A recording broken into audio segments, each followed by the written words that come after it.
Hey everybody, so we know that September is National Preparedness Month, and this week we're talking about insurance. We have Scott Van Hoff from Fema with us. Thank you for being here. Thank you. You know, I think a misconception is that if there's a disaster, like what we're seeing in North Carolina, that FEMA will take care of everything, but that's not the case. You still need insurance. That's correct. In a typical flood, the damage to a typical home would be far exceed the individual assistance grant you might get from FEMA. So if you don't have your own insurance policy to cover all your damage and repair your home, you're going to be left short and paying for that out of pocket somehow. Well, what kind of insurance do you think we need here in Puget Sound? A lot of people might think earthquakes, but there's more than that. Yes, in this area we face a lot of natural hazards, so earthquakes, volcanoes, flooding.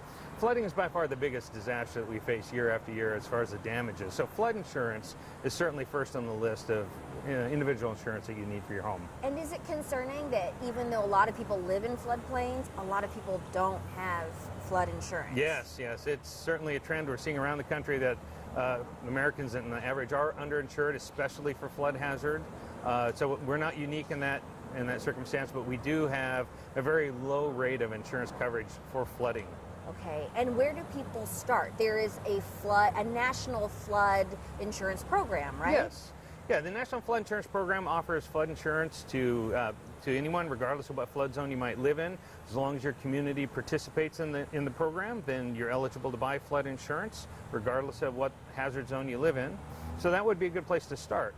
You really need to talk with your insurance agent. Whoever has your homeowner's policy now, that would be the place to start. Have that conversation face-to-face with your agent. Talk about the risks of that your home faces and what kind of coverage would be appropriate. And nobody likes paying extra money, No. but in the end, Yes. it's definitely worth it. It sure beats taking out a second mortgage in order to repair your home. It's better to have a good policy that'll cover your actual damages. Because FEMA's there, but they're Yes. not there to take care of everything. Right. So if someone wants to get started, they should call their insurance agent, but Yes. also is there a website that they can go to get prepared? Yes, you can go to ready.gov and you'll get a lot of information about individual preparedness, including information on insurance and what kind of coverages might be appropriate for your house.